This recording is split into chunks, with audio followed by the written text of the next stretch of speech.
Wow. That's that's some feat watching you do that. I'm sure everyone here shares that sentiment as well. Just, I suppose, to put it in context for everyone here, like, what is your background in terms of kind of where your music background as a musician and as related to what we just see? Well, let's start with, just to apologise, my brain is always something I have to come down to start to communicate with words again after It's not into a football player after they just got pitch. The energy is always up there in the world of the film, but I am a filmmaker, painter and musician.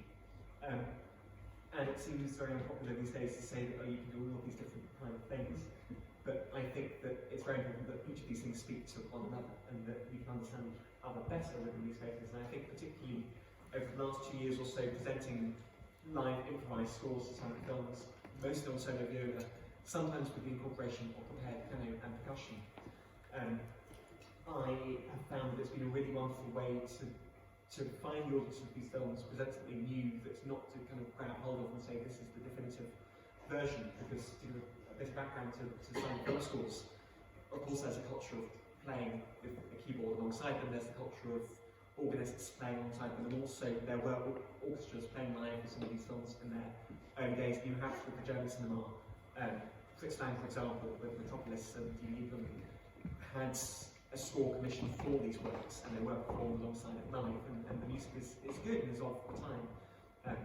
We want to be very careful also at that time.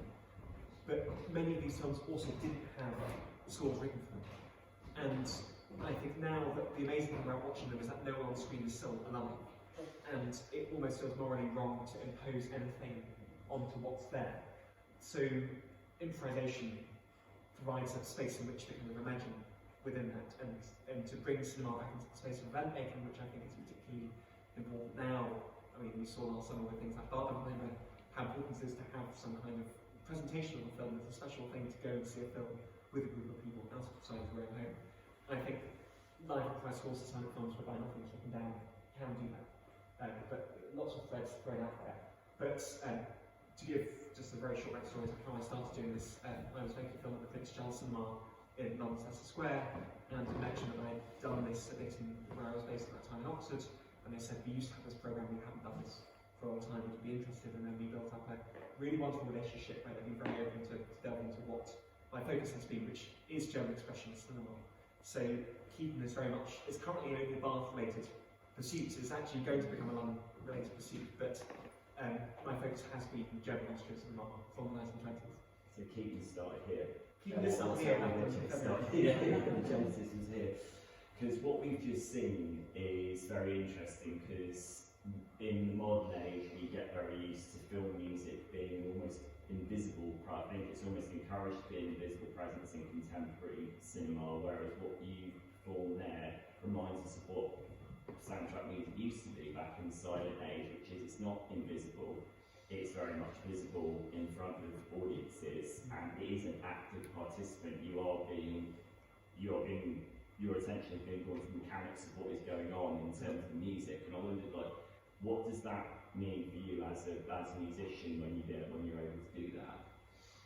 Well, there is, I think, with all silent films, I think that there is definitely a theatrical element, which I think is inherent in music making. I think in music there's some form of storytelling, even if it's absolute. I think gestures lead to something else, and I think that creates some kind of narrative. But the provocative thing, I guess, is using a viola to underscore these films, as opposed to a keyboard instrument, whereby maybe you have more range, you have more allusion to orchestral texture.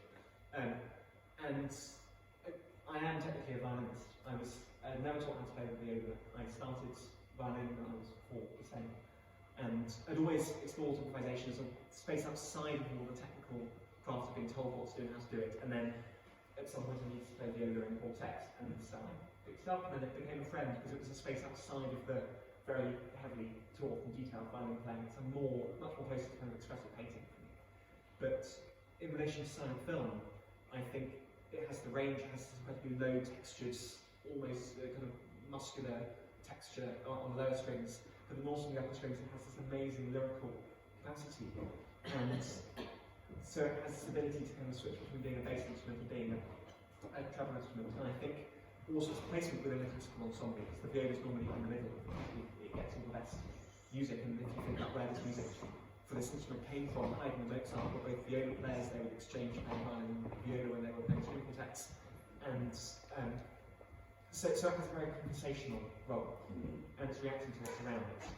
And I think in relation to keeping what it does by isolating the instruments, and while chamber music is a really important part of my life, doing this, which is about entering into the critical context of the film, the viola, almost without having that support of those antonines, it's almost destabilised. And Keaton, his character, is, in a way, always stuck in the middle of situations, and there's no one really to look to help. And I think the viola theatrically embodies that space very, very powerfully, I think. Absolutely, yeah. Certainly when you talked about the dynamic range of the instrument there, I think we just heard it, because am I right in saying that sort of across each of the three ages in the film, I got a sense there was a branching theme which had a kind of rustic Americana tone to it, but certainly there were different tones in each of the ages. Like the first age was felt much more kind of harsh, because you're dealing with the prehistoric era. I imagine staying harsh, whereas in the Roman section there were more butt strings to presumably reflect the fact that they were playing the lyre quite often, until it was all one, and then all coheres together in the modern age, which is the age with which it's not prehistoric, it's not Roman, we're more familiar with that contemporary age. So I imagine it makes sense, right, for music to come together more in that last section. Completely with the structure, and it's almost actually some of the things in the Stone Age seem more relatable, I think, at this point. But there are versions of the film which have a score, there's a couple of them, and I think there is this approach whereby, I mean, with lots of silent film scoring, particularly comedies, they use dances or they use kind of popular music from the period that they've rearranged. And I didn't want to frame a certain genre of music as being primitive or being set to that era, because that's what some of these arrangements have done. I want to think of it more in relation to the viola and the sense of discovering the instrument. So you start on the lower strings, and there's the rustic Americana theme, which will hopefully, one hopes itself to develop over the course of the film and exist in different contexts. And then exploring pizzicato and different textures and the harmonics whenever they're kind of relieving fate, and then that comes together more thematically in the modern era. So thinking in relation to the instrument. So in terms of for people who just sing that, what is your process when you prepare to do something like what how do you go about that? So when I was first in touch with Ellie back in November, she said that she wanted to show some Keaton at the local theatre, and I said I'd love to do Keaton. I've always wanted to do Keaton, but my focus has been German expressionist films, because my great grandfather was Austrian, and I'll be making lots of work across different mediums about his life. And musically speaking, my references were Schoenberg and Altenberg and all of the secondary new school composers. And then when you think about that in relationship to Keaton, it doesn't really work. So it's kind of outside the comfort zone. And so the way in which I approached it, rather than was actually similar to how I would a German expressionist film, which is that I create a bank of kind of motifs, of main themes that could be associated to different characters at different points in the film. But then you notate my manuscript paper. If anybody's interested after the Q&A, I have my manuscript book with the themes of the films, which I have done, which is absolutely mess. If you want to try and decipher it, please be my guest.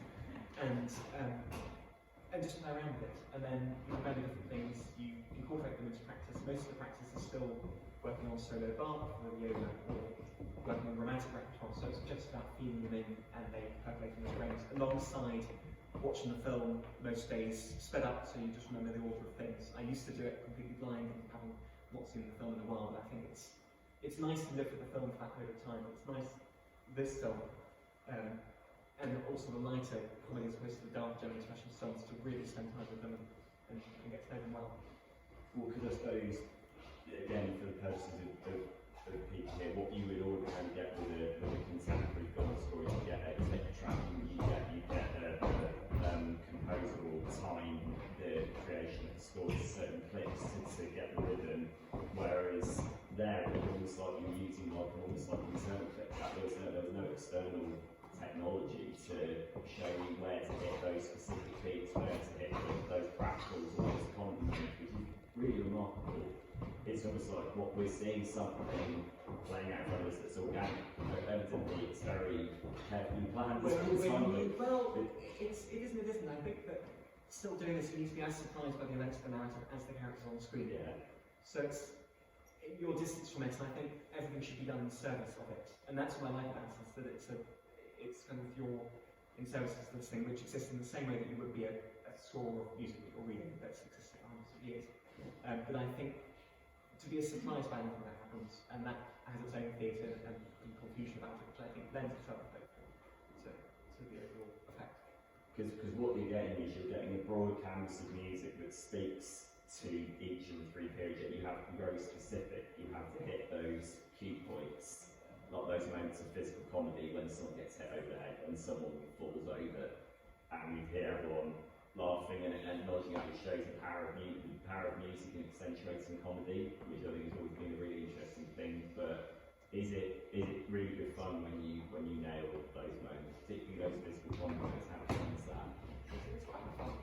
I mean, it's treating the viola as an important thing. It's not as experience of horrible things, but it's as if it were a tool within the work. And also, you have to be so focused on what's coming next. You need to recover from any emotional thing. I think particularly during Keaton, because he's poker faced, you've got to be as poker faced as him. Yeah. It's quite hard with someone else. It's quite hard again with an audience. But I think you get different kinds of comedy in different films. I mean, my previous experience of it was in films like Archaeo-Heritage, which have aged to some degree, or have things happening which are so sublime and ridiculous that there is a humour and you just learn how to respond to it and how to incorporate it and let it feed what's to come. Yeah. Actually, I made an oversight because I was going to ask for a round of applause for Symbol as well, which only made like a little cameo. Sorry about being more, but I thought it's the pork pie hat in the symbol form. Anthropomorphized. So I thought. I could see how much joy you had. It was really. I was waiting for that. What was it? Yeah. Again, the idea of plosive sounds, like a sound that's completely different from the viola to accentuate emotions of, well, physical sensations as well, isn't it? What do you think it is about, what is the power, and it's a very broad question, what do you think it is about the power of music that can do that can accentuate something like someone being hit or falling over or something? Well, it's the fact it doesn't have anything. I mean, it does have a literal narrative source, but it taps even deeper than that. I think that's why we listen to music. That's why we make music or find ways to make music or interesting in sound. I think it's a hard thing to describe. But there's some, when you watch, particularly the comedies, separate points, but when you watch them silently, they're very silent. And I think they need something, and I think they do work with the whole kind of honky tonk kind of score. I think it's a wonderful thing that is enabling songs to survive and be accessible. But I think, and what this is about in the music is, I think, does aid them to reach a larger audience. I think that you wouldn't really go to the music. It would be a lot less fun sitting watching these songs, which I do on a daily basis now. But I think music is important in bringing it into the present and allowing people to see it in a new way. And I think now, because thinking about the American musical with the German films, thinking about taking really musical references, paired with contemporary references, it's about having some kind of critical relationship with the film. And that's, of course, there are things about these films which can be contested because they've aged, and it's not to critique them or say that that's very much can be there. But it is there for the first time. So you use music as a way to enter into conversation with that and understand that better. Do you think this is something I've thought about? Do you think that when films went from the silent period where music was more active in the silent period, when it was an active participant, when we went in synchronised sound, music did very much take more of a background. It had to compete with audio, with people's voices, with other sound effects. Do you think that cinema lost something there, or do you think it just kind of transmuted into something else? Well, we've talked about our favourite film soundtracks before, mine and we talked about it briefly, and I think music has become something else, and then there's also technology and what electronic music is able to do as well, and how films are making use of that, and how independent cinema is making use of that. I don't think it's lost something, because it's all there for those who want it. It's an evolution, isn't it? And, I mean, music is still used in very powerful ways, conventional ways. I mean, if you're thinking about silent films with live scores, I think it's really great that they're doing the scores, and that this film was considered a lost keeping. There are a few lost keepings, but it was considered a lost film, and we saw in the chariot scene and a few others where the film is really, they thought the print was unsalvageable, they happened to be able to salvage it. It's amazing that we have it and that we're able to watch it. And so I think it's important that we can see them in any shape or form. And I think it's nice that they can belong to different people musically. Yeah. It kind of connects us to a cultural heritage, I suppose, that we might have assumed was lost, but it isn't. So in fact, I mean, I think that might be, for me, that might be Keaton's masterpiece along with the general. There were so many jokes in that with the use of the helmet as the chariot lock. It's almost, he's getting out all his jokes in it's his first feature film. I think the other thing about the structure of the Rise of the Three Different Ages is that he made this as a saying to the studio that if this doesn't work as a feature, because they all said it would be better staying in short films, they could cut it into 3 separate shorts and then they'd be more marketable. But then it seemed to work and do very well, and they said that they can go on to make more, but you can feel like, less so than maybe the general or Steamboat Bill I watched this week, it is amazing because it uses the puns, and it uses the humour as structural devices within the narrative, and it progresses the emotional events of the story, and that's really compelling. And I think what's so lovely about this is it's almost like a cartoon in motion, and it's an explosion of what has this gag in the next gag. You're compelled to keep them as so compelling as a figure. So it's a different psychological undertone that maybe the other films have, but also it's just so inventive how it gets around having some creative. Yeah, because I was watching that thinking I could see how that would have been an influence on Airplane and The Naked Gun and all sorts of things, like cartoons as well. You know, you said it was like a cartoon. I thought it was fabulous. But I suppose, does anyone want to ask a question for Hugo? Has anyone got any burning questions about what we could see? Don't be shy. Don't be shy to ask. Just thinking about using score, like film scores now, and you look at something like obviously Hans Zimmer is the first thing that you think of, but thinking of like Lawrence of Arabia, and as the shot goes in, you hear that soundtrack, and our emotions are so led by the music. It's really interesting to like look at Keaton's, especially early works when he was working with Fatty Arbuckle, and how music sometimes can feel separate from that in the early films. That it's really about the narrative being led with the score sort of around it, whereas now there seems to be a real integral link between film and music. And I was just wondering, like, as someone who does this, like, what are the boundaries, do you think, where music leads or narrative leads? If that makes sense. I think it's a dangerous thing because, of course, the kind of music making which I'm bringing to it is very theatrical, and you've got to be careful not to get in the way of the craft, because Keaton, at his best, the craft is impeccable, the story is so simple, it's all about the film craft, what you see, and how jokes work within the frame. So I think completely there is a sense that you need to be careful of that and cautious of that, and somehow find what the kind of the broad gestures are, and let that lead you and go through it. And the fact that improvisation means that sometimes that works, sometimes I think it doesn't work, and you learn on the job, and yet then it's lost. That's where the skill lies. Well, that's what's exciting about it, and I think being in that headspace whereby anything is possible, but you're seeing the narrative as a whole, and you're seeing all the works I find really stimulating, especially post-COVID when we come out at this time where attention span is narrowed. I find it really creatively germinating, thinking about this and seeing these films as wholes. But I think it's a really difficult question to ask. I think there is a limitation to doing this. I think it also depends on length of film, what kind of film, and one learns to be doing as well, and what genre works best for the instrument and what motifs. And some things don't work, some things do. Yeah, I suppose you're trying not, you don't want to overtake the film, do you? Because then that balance that you talk about, that's lost, isn't it? And then the whole thing presumably will collapse or become compromising in some way.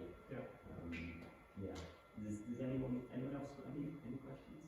I have 2 questions. One from me, one from Michael. One for me is, we talked about how exhausting it is watching you do that for 3 agencies, the general, 70, 80 minutes, mentioned Metropolis. How do you do Metropolis, or do you feel you'd be able to do Metropolis with 2.5 hours? Kind of, I don't know, plug into the mains maybe.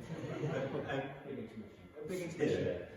I think I was wondering about this, and I've been in talks with the British Art Cinema about maybe someday doing this, because there is a 35mm print, and I think while the restorations are great, I'm yet to work with an actual print and celluloid, and I think that would be really wonderful whereby there's these two tangible things going on.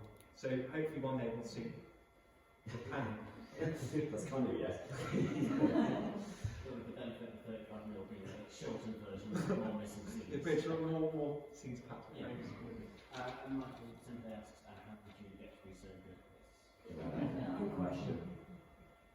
Learning through doing, and I think it's difficult because so much as in Western classical music training you're told what to do and how to do it, and I think I've been incredibly lucky with the viola that I haven't had that, and still learning the limitations of that and how to break them and how to learn them.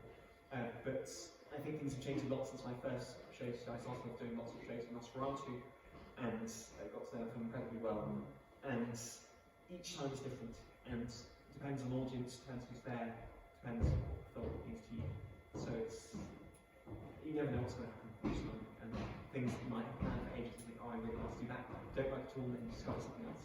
So I think the thing I love about it is process-led, and I think we need spaces within arts whereby we're able to unveil and spend more time in the process as well. Yeah, with Nosferatu, because you're dealing with German expressionist horror, which is completely different tone from what we just watched, and I'm seeing that stretches you in a completely different way, is it? I don't know what that says about me, but I feel more at home there.